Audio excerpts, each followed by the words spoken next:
오늘 우리가 나눌 하나님의 거룩하신 말씀은 구약성경 출애굽기 제4장 5절 말씀입니다.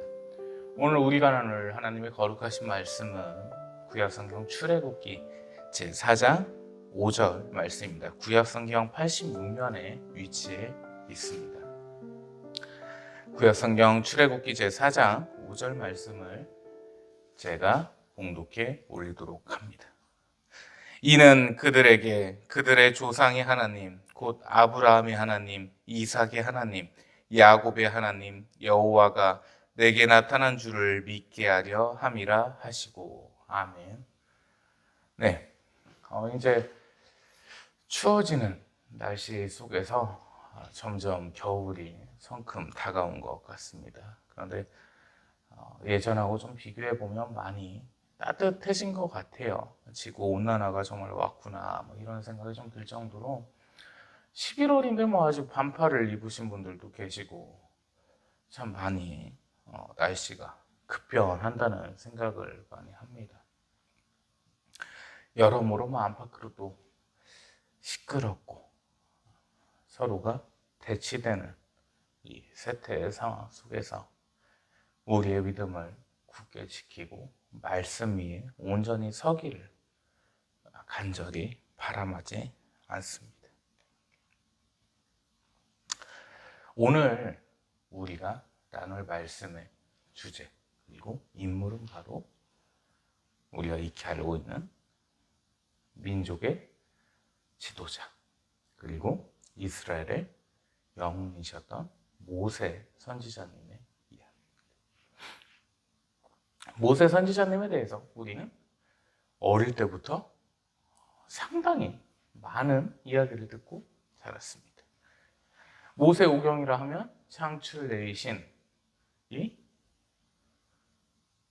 창세기, 출애굽기, 레위기, 민수기, 신명기 이 5 성경을 모세 선생님께서 쓰셨다 해서 이제 모세 오경이라고 하는데 그만큼 훌륭한 선지자셨고 훌륭한 민족의 영웅이셨습니다.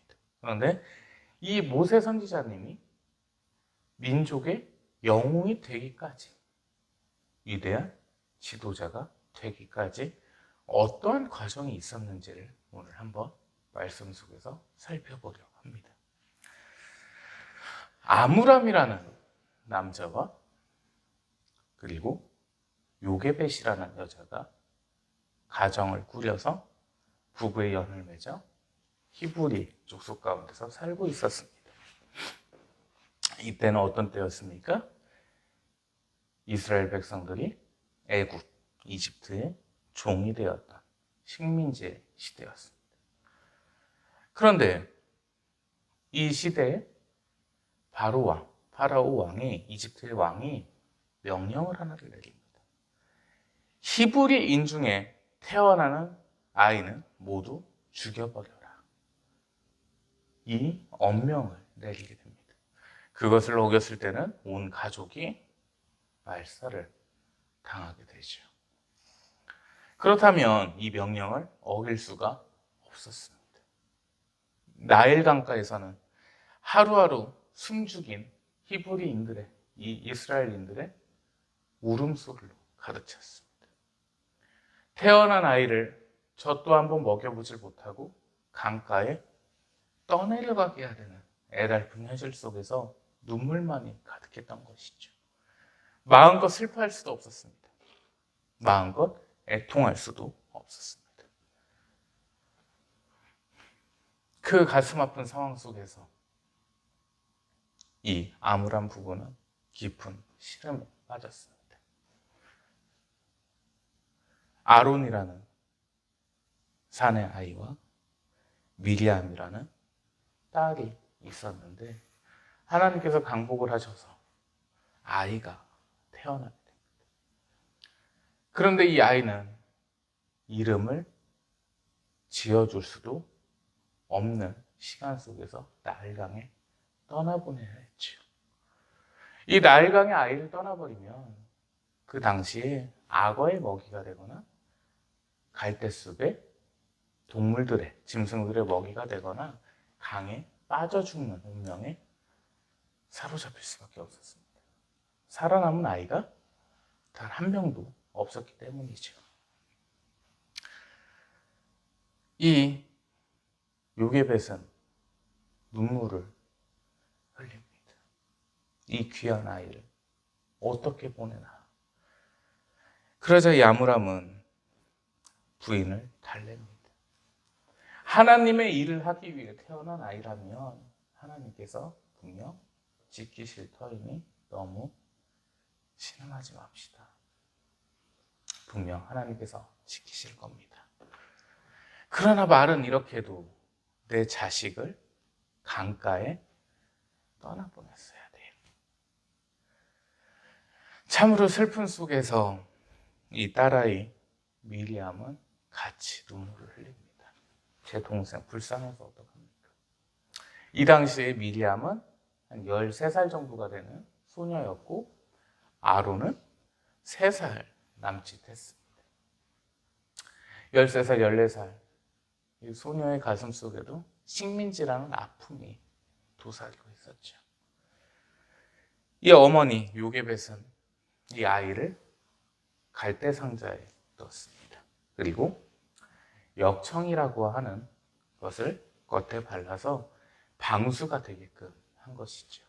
떠내려가지 않도록 잘 만들어서 아이를 그 상자에 태워 떠나보냅니다.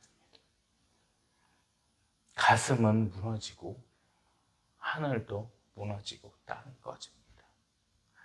내가 10달 동안 배 아파 낳은 아이를 이 강가에 떠나보내는 그 부모의 심정은 감히 상상할 수도 없을 겁니다. 젖 한번 물려보지 못하고 이름 하나 지어주지 못하고 이 아이를 강에서 떠나보냈습니다. 자, 그런데 참 신기한 일이 하나님의 역사하심이 일어납니다. 이 아이는 강에 빠지지도 않았고 악어의 공격을 당하지도 않았고 바로 파라오 딸의 그 공주의 품에 안기게 됩니다. 아이가 응애응애 울 거 아닙니까? 그래서 보니까 상자에 아기가 담겨있는 거예요. 그래서 이 미리암이 누나잖아요. 이 아이의 누나인데 공주의 입가에 미소가 번져 있어요. 아, 죽지는 않겠구나 내 동생이. 그래서 하나님께 영광을 돌리며 이 파라오 공주에 갑니다. 공주님, 이 아이한테 유모가 필요하지 않겠습니까? 그랬더니 이제 공주가 얘기하는 거죠. 그래, 이 아이도 히브리인인 것 같은데 너도 히브리인이지? 그 마땅한 여자를 한번 찾아봐라, 유모를. 그래서 요게벳을 소개해 줍니다. 애를 아주 잘 보는 아줌마가 있어요. 젖도 잘 먹이고요. 잘 키웁니다. 자, 그런데 이 요게벳은 이 아이의 친어머니입니다. 마땅히 죽었어야 될, 짐승의 밥이 됐어야 되고 강에 빠져 죽었어야 될 아이가, 히브리인 사내 아이가 친어머니의 젖을 먹으면서 크게 됩니다.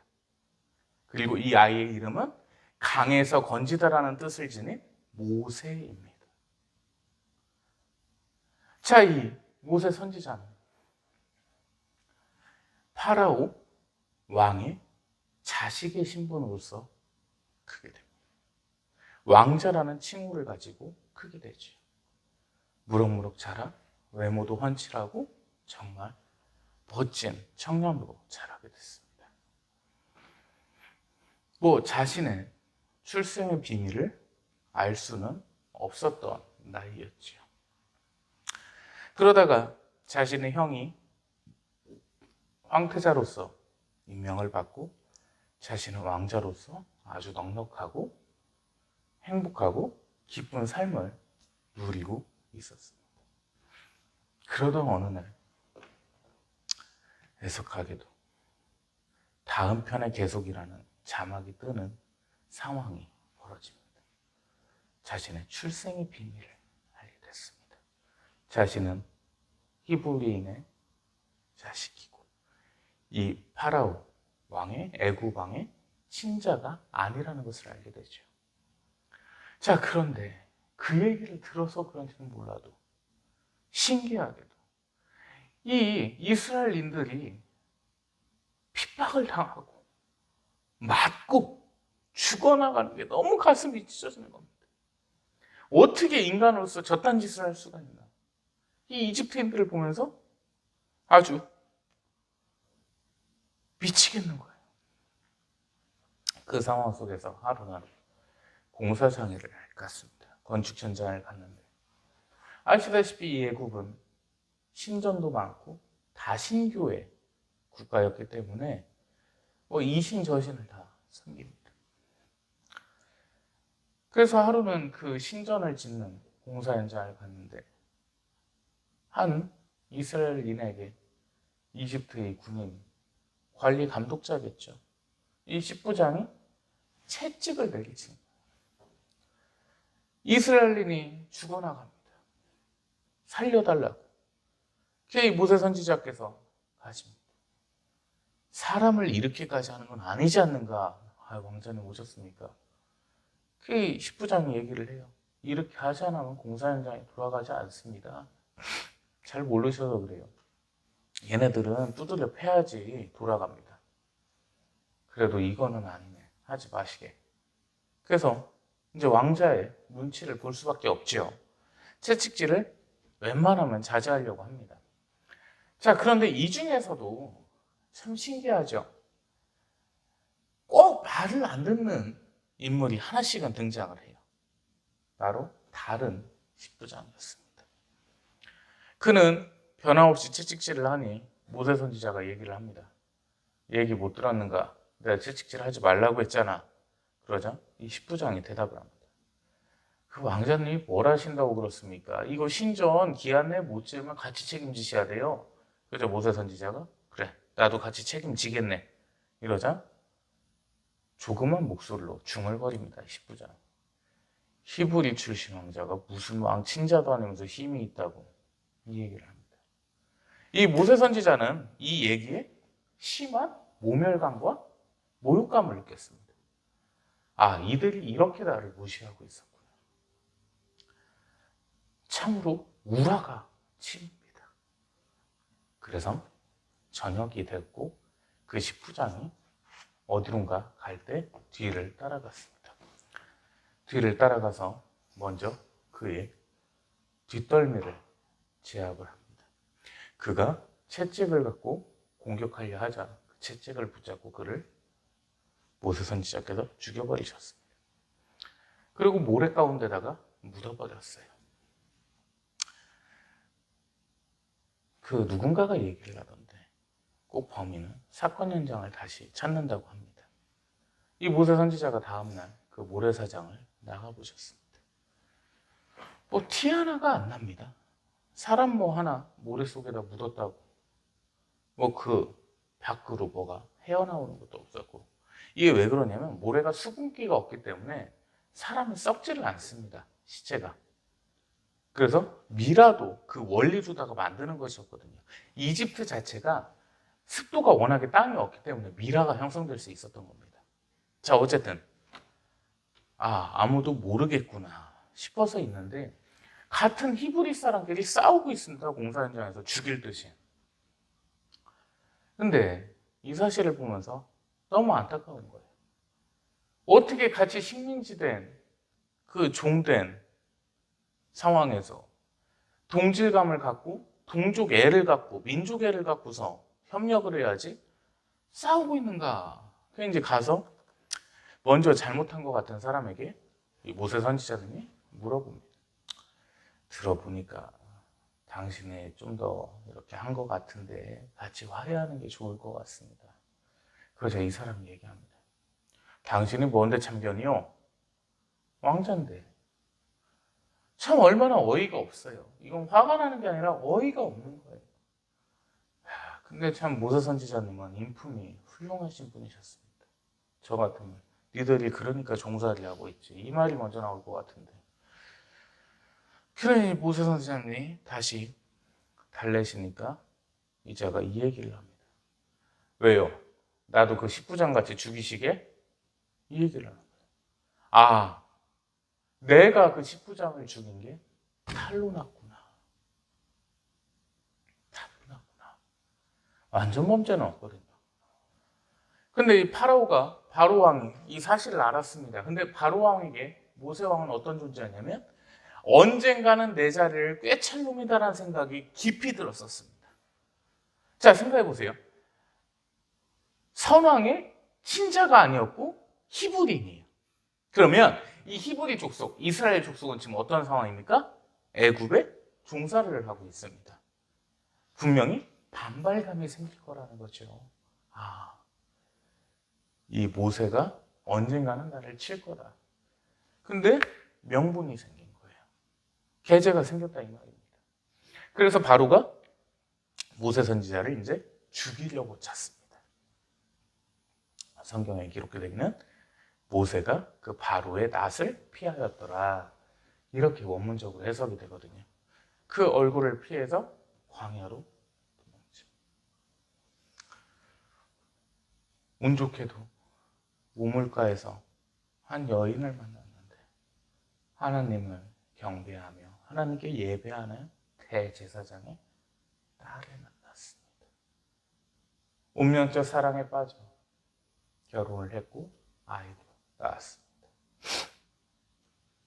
이 가운데서 모세 선지자는 어떤 생각이었을까요? 그저 나는 사람 하나를 죽여 도망친 도망자의 신세라는 생각밖에 들지 않았을 겁니다. 또 한편으로는 분명 하나님의 사역을 하기 위해서 나를 나이강가에서 살리셨을 텐데 내가 한 하나님의 사역은 뭘까? 십부자 하나를 죽인 걸로 끝난 것일까? 근데 그것이 과연 하나님의 사역을 할 수 있을까? 그렇게 고민을 하다가 이제 기초 노령연금을 타게 되는 나이가 지나고 80세가 되셨습니다.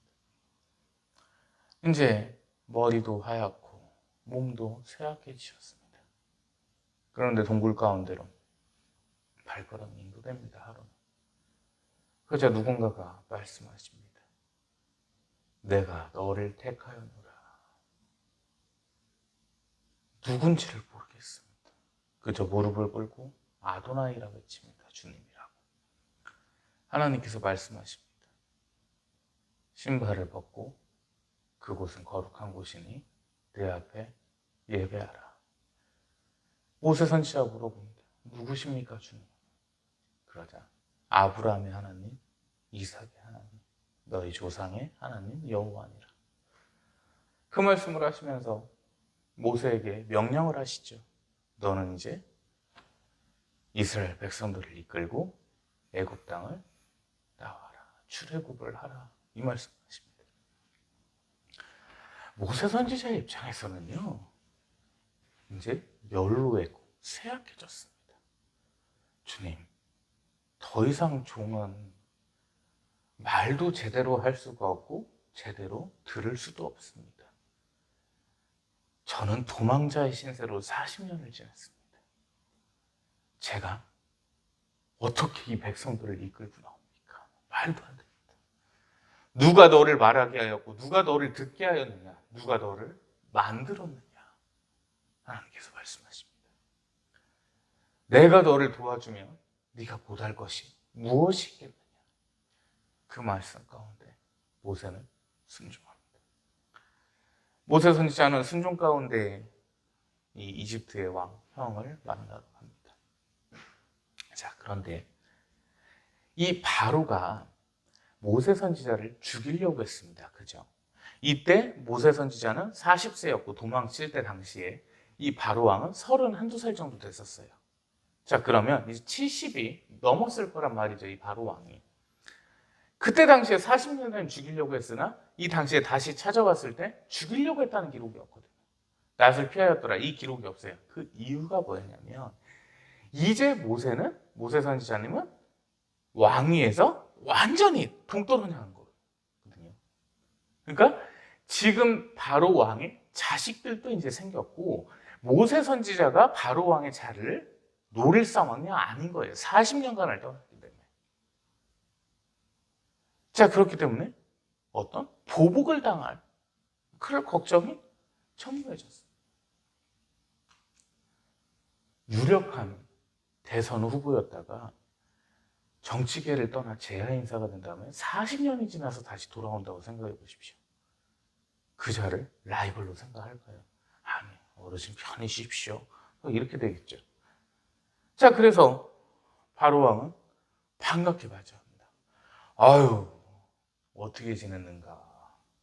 그러자 이제 모세가 얘기하죠. 여기를 이스라엘 백성들을 데리고 떠나야겠어. 이때부터 지난주 설교 말씀처럼 10가지 재앙이 쏟아지기 시작합니다. 하나님의 권능을 보여주기 위해 이 모세 선지자는 지팡이를 던집니다. 이 지팡이가 뱀으로 변하지.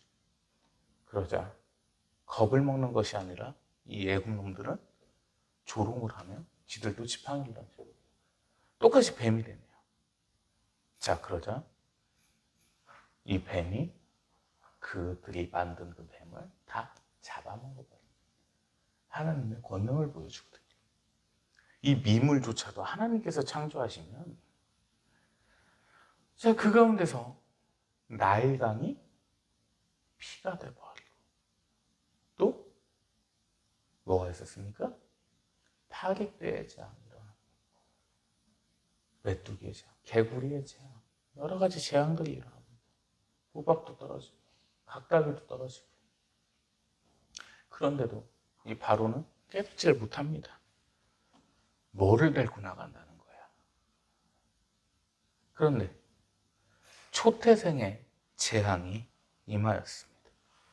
이 초태생의 재앙은 아시다시피 처음 나는 아이든 사람이든 짐승이든, 그리고 이미 태어나 있는 장자조차도 죽임을 당하는 것이죠. 바로 왕의 아들이면 이 모세 선지자님한테 조카였습니다. 미우나 고우나 그 애한테 악감정이 있지 않은 거예요. 조카였으니까. 근데 삼촌 따르던 아이가 하나님의 역사 가운데, 권능 가운데 죽어버렸습니다. 바로 왕은 슬피 곡을 하며 이야기를 합니다. 이제 떠나셔도 좋소. 이 한마디를 남기죠. 그 가운데서 모세 선지자는 이 이스라엘 백성들을 이끌고 출애굽을 하게 됩니다. 이 가운데서 역사하신 분은 오늘 본문 말씀 5절 말씀을 다시 한번 보겠습니다. 그들의 조상의 하나님 곧 아브라함의 하나님, 이삭의 하나님, 야곱의 하나님 여호와가 내게 나타나실 줄을 믿게 하려 함이라 하시고. 아멘. 권능의 하나님께서 역사를 하셨습니다. 80년 동안. 이 모세 선지자님은 이 삶이 세 가지 시기로 나뉩니다. 40세까지는 이집트 왕자의 생활, 그리고 40부터 80세까지는 광야에서의 도망자 생활, 그리고 80부터 120세까지는 이스라엘의 민족의 영웅. 물론 안타까운 것은 젖과 꿀이 흐르는 이 가나안 땅으로 가지 못하고 돌아가십니다. 아브라함 품에 안기시죠. 천국으로 가시는데, 그래도 이 모세 선지자가 있었기에 이스라엘 백성들은 출애굽을 할 수 있었습니다. 비록 나일 강가에 버려진 아이의 운명이었지만, 잠언서에서 말씀하십니다. 사람이 마음으로 자기의 길을 계획하더라도 그 길을 인도하시는 여호와시라. 아멘. 우리의 삶이 어떻게 될지는 아무도 알 수가 없습니다. 버려져야만 했던 운명 가운데 있던 아이가 친어머니의 젖을 먹고 크며 이집트의 왕자 생활을 했습니다. 이는 철저하게 하나님의 키우심이었습니다. 민족적 영웅이 되기 위한 발걸음이었다는 거죠. 그 가운데서 왕의 통치를 배웠고, 왕의 덕을 배웠고, 왕의 지와 성을 배웠습니다. 하나님께서 기르신 거죠. 그 가운데서 오늘날까지 모세 선지자는 칭송을 받습니다. 지난 17일이 대학 수학능력 시험이었어요. 어릴 때 수학능력 시험이라고 해서 대학 갈 때 수학만 보면 되는구나 이 생각을 했었는데, 그게 이제 배울 숫자에 배울 학자인지 예전 생각이 많이 나는데, 제가 지금 거의 한 8년째 수능을 보고 있습니다. 서울대를 못 간 게 한이 돼가지고 내 일생에 한 번은 가봐야겠다. 이번 수능이 상당히 불수능이었더라고요. 엄청 어려운데 우리 수험생들 너무 고생하셨습니다. 정말 고생했습니다. 제가 그 기분을 압니다. 저도 이제 고등학교 현역 시절에 수능을 딱 보러 가서 새벽에 가잖아요. 보통 이제 수능 날은 또 추워요. 그래서 동이 트기 전에 이제 입시를 하게 되는데, 모르겠습니다. 저 같은 경우는 성경 한 권만을 가지고 갔거든요. 아버지 인도하십니다. 근데 이제 떨려요. 엄청 떨리고, 뭔가 여기서 내 인생이 결정이 날 것 같고, 내 부인의 얼굴이 결정될 것 같고, 내 남편의 능력이 결정될 것 같고, 다 그 마음이잖아요. 사실 좋은 대학을 가서 좋은 지위를 얻고자 하는 거니까. 그러니까 얼마나들 애쓰셨겠어요. 밤늦게까지. 자, 그런데 한 가지만 알았으면 좋겠습니다. 그 수능이 하나님께서 쓰시는 유일한 도구는 아닙니다. 물론 나의 성실성을 보는 시험이죠. 그런데 그것으로 삶이 끝나지 않습니다. 나일 강가에서 버려졌던 아이가 이스라엘의 민족의 영웅이 됐습니다. 그런데요, 한 가지 아셔야 될 건, 이 모세 선지자님은 철저한 왕자의 교육을 받았다는 거죠. 아직 수능을 이제 보셨으면 19살. 하나님께서 어떻게 기르실지는 알 수가 없습니다. 저라고 그 당시에 19살짜리가 목사가 될 거라고 생각을 하지는 않았거든요. 그리고 이렇게 제가 윤택한 삶을 살 거라고는 생각하지 않았습니다. 중간에 집이 부도가 한번 났었기 때문에 부유했던 삶은 여기서 끝인가 이런 생각도 들었었고, 그런데요, 누누이 드리는 말씀이 있습니다. 내가 하니 6평이고 하나님께서 하시니 60평입니다. 내 힘으로서는 하나님의 그 뜻하심과 계획하심과 역사하심을 알 수가 없습니다. 내 힘으로 아무리 세상 가운데 도전해봐야 실패만 거듭될 뿐입니다. 깨지고 부서지고 산산이 조각나게 되어 있습니다. 그러나 내 모든 것을 하나님께 의탁했을 때, 하나님께 의존했을 때 하나님께서는 역사하십니다. 하나님께 영광을 돌리게 성취하십니다. 그것이 하나님의 거룩하신 뜻이십니다. 좌절할 필요도 실망할 필요도 없습니다. 예전에 수능이 끝나면 꼭 옥상에서 투신 자살을 하고 이런 뉴스들이 간간히 나왔었거든요. 참 가슴이 찢어집니다. 그 수능이 뭐라고? 그것 때문에 내 인생을 거시지 마십시다. 하나님께서 역사하시면요, 이 세상의 모든 것들은 아무 필요가 없습니다. 그저 이끄시는 대로, 그저 끄시는 대로 우리는 순종할 뿐입니다. 세상의 어떤 도구를 통해 우리를 양육하시고 기르실지는 우리가 알 수가 없기 때문이죠. 그래서 하나님의 뜻에 순종하는 것, 이것이 오늘 제가 드리고 싶은 말씀입니다. 다른 무엇도 필요 없습니다. 그저 말씀 안에서 순종하는 것. 나를 말하게 하시고 나로 하여금 듣게 하시고 나로 하여금 걷게 하시고 뛰게 하시고 움직이게 하신 분이 하나님이심을 믿는다면 우리는 그 하나님께 순종하는 것만이 우리가 해야 될 일이라는 것입니다. 다시 한번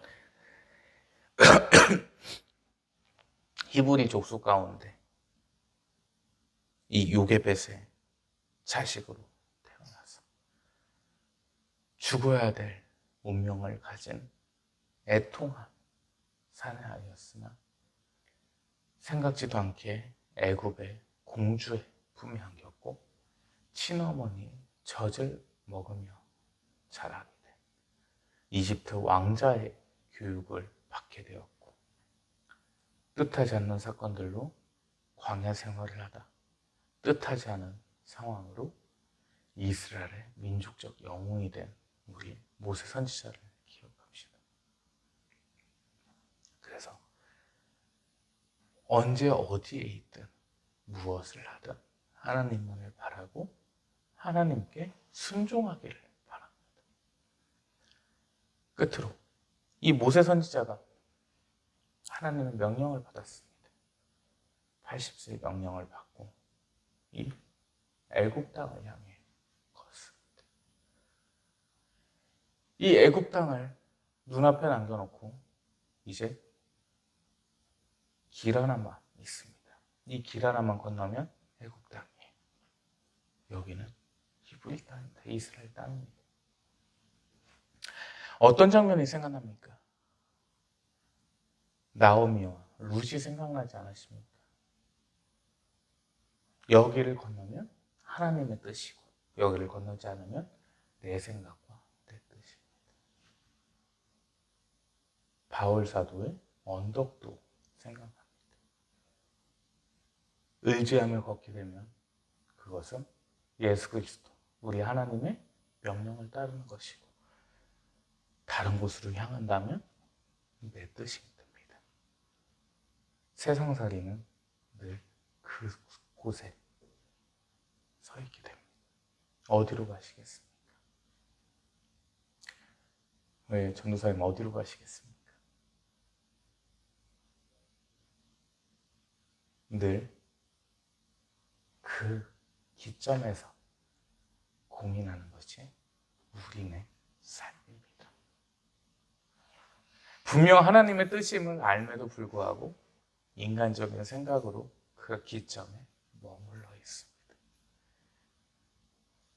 어디로 향할지 내 마음이 확고하십니까?